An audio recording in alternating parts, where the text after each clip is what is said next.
그래서 현재 상태에서는 양자 컴퓨터 1등 기업이라고 생각을 해요. 제 희망대로 주가가 오른다는 보장이 없지만 미래를 바꾸는 게임 체인저가 될 수 있는 기업을 꾸준히 모아놔야 된다고 생각은 하는데. 안녕하세요, 슈퍼너멀입니다. 주말이 됐으니 또 제 투자 여행의 한 주를 정리하고 신문을 보면서 인상 깊었던 소식들, 또 이번 달 월급이 들어와서 분할 매수한 내용들을 나눠보겠습니다. 이번 주는 일단 엔비디아 실적 발표가 있어서 실적이 잘 나오면 또 한 번 반도체 쪽이 움직일 것 같았어요. 그래서 속쓰리 날아가겠구나 생각을 했는데 너무 뻔했는지 별 영향은 없었고 중국과 관련한 리스크 때문에 오히려 엔비디아 주가는 하락했습니다. 제가 예측을 할 정도니 너무 뻔했던 것 같아요. 그리고 또 AI 칩 출시 연기 어쩌고 하는 소식이 나오면서 역시나 기사는 갖다 붙이기 나름이더라 라는 것을 확인했습니다. 다우와 나스닥, S&P 500, 3대 지수는 지난주보다 모두 조금씩 상승했고요. 4주 연속 상승입니다. 그리고 이번 주는 미국 추수감사절 연휴 때문에 3.5일만 시장이 열렸습니다. 23일 목요일에 하루 쉬고 24일에는 반나절만 운영이 됐어요. 한 주간의 마켓맵은 그냥 평온합니다.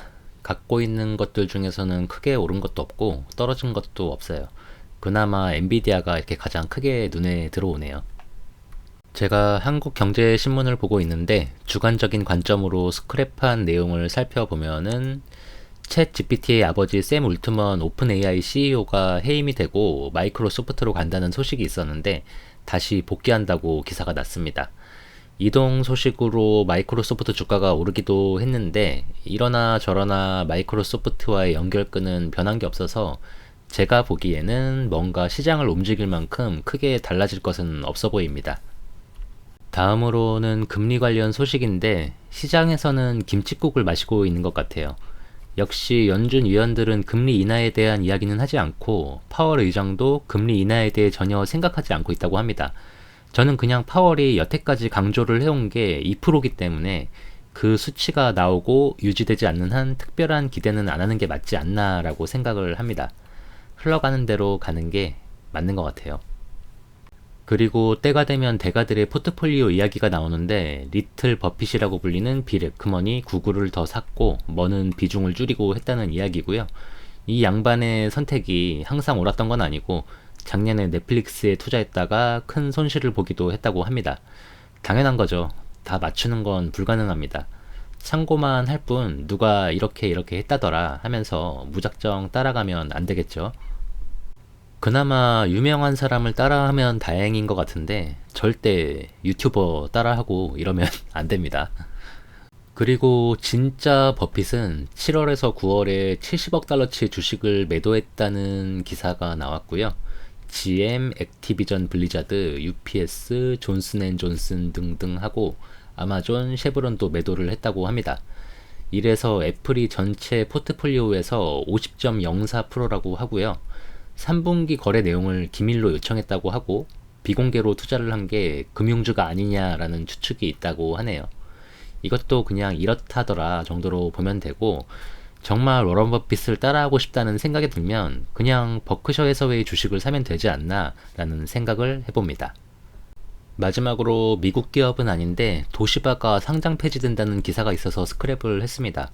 그냥 막연하게 일본 유명한 기업인데 이런 것도 망하는구나 라는 생각을 했고요. 이런 상황이 됐지만 도시바가 양자 암호 관련 특허를 세계에서 가장 많이 보유하고 있어서 도시바를 인수하는 곳에서 기업 가치를 끌어올려서 다시 재상장을 할 계획이라는 내용입니다. 이 정도 소식이 있었고 제 계좌를 정리해보면은 코인 쪽은 올랐나 떨어졌냐만 매주 정리를 하면서 확인하고 있는 비트코인과 이더리움이 주식처럼 지난주보다 살짝 올라 있습니다. 비트코인을 얼마 갖고 있지는 않지만 80% 이상 떨어져 있는 거 구경하는 것보다는 훨씬 보기가 좋네요. 미국 계좌는 큰 변화는 없고요. 지난주 1.93%보다 소폭 상승했습니다. 그리고 월급을 받아서 어떤 것을 더 사야 할까 생각을 해봤는데 빨갛게 된 게 많아서 배당이나 늘려볼까 하면서 조금 모인 배당금으로 화요일에 고배당주인 아버 리얼티 트러스트를 매수를 했고요. 근데 이제 이거는 배당금으로 매수를 했던 거고, 어제는 월급을 받아서 매월 1순위로 모아가는 SCHD와 아버 리얼티 트러스트가 마이너스 20%가 넘어가 있어서 자꾸 눈에 밟혀갖고 추가로 더 매수를 했습니다. 그리고 남는 돈으로 아이온큐를 매수했습니다. 제가 몇 달 전에 미래에 유망한 것을 찾아보다가 양자 컴퓨터와 핵융합에 대해 알게 됐었는데, 핵융합은 막연하기만 한 미래의 기술이라면 양자 컴퓨터에 대해 제가 완벽하게 이해를 하고 있지는 못하지만, 양자 컴퓨터는 제대로 된 성능이 아니라도 지금 제품이 나왔고, 저도 여러 유튜브를 보면서 정보를 얻고 있는데, 다른 것은 모르지만 아이온큐는 꾸준하게 공개된 로드맵 이상의 성과를 내고 있다고 보고 있습니다. 그래서 현재 상태에서는 양자 컴퓨터 1등 기업이라고 생각을 해요.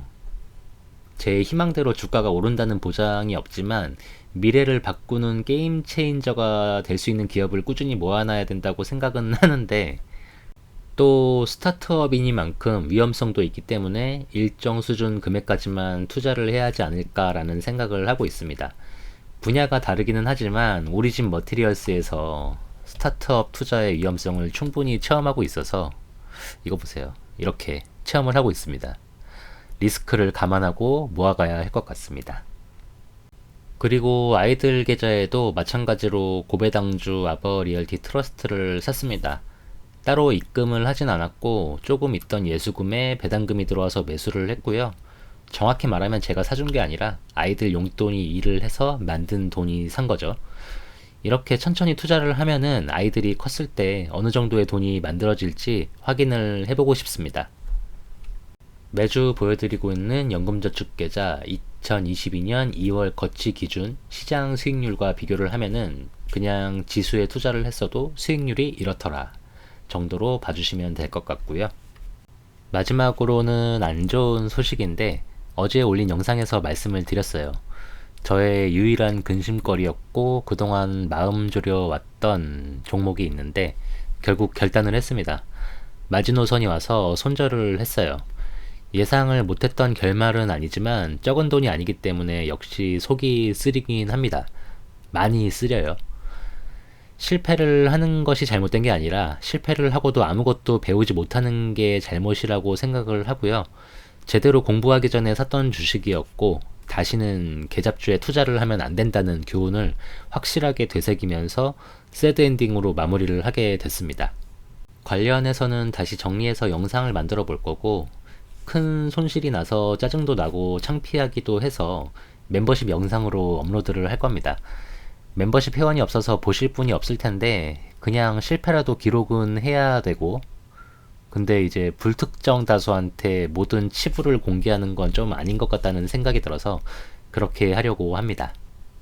제가 저번 주에 얼마 안 되는 코인을 손절하면서 사이버머니 같아서 별 감흥이 없다고 이야기를 했었는데, 이게 훨씬 큰 돈이지만 만져본 돈이 아니라서 기분은 그냥 비슷한 것 같습니다. 그래서 더 기분이 거지 같은 것 같고요. 그나마 다행인 건 다른 보유 종목들 역시 계잡주였다면 정말 암울했을 텐데, 미국 주식은 2년간 투자를 해오면서 방향이 틀리지 않다고 확신을 하고 있기 때문에 벌어진 일은 어쩔 수 없다고 생각을 하고 그냥 다시는 같은 실수를 하지 말자고 계속 다짐을 하면서 멘탈을 잡고 있어요.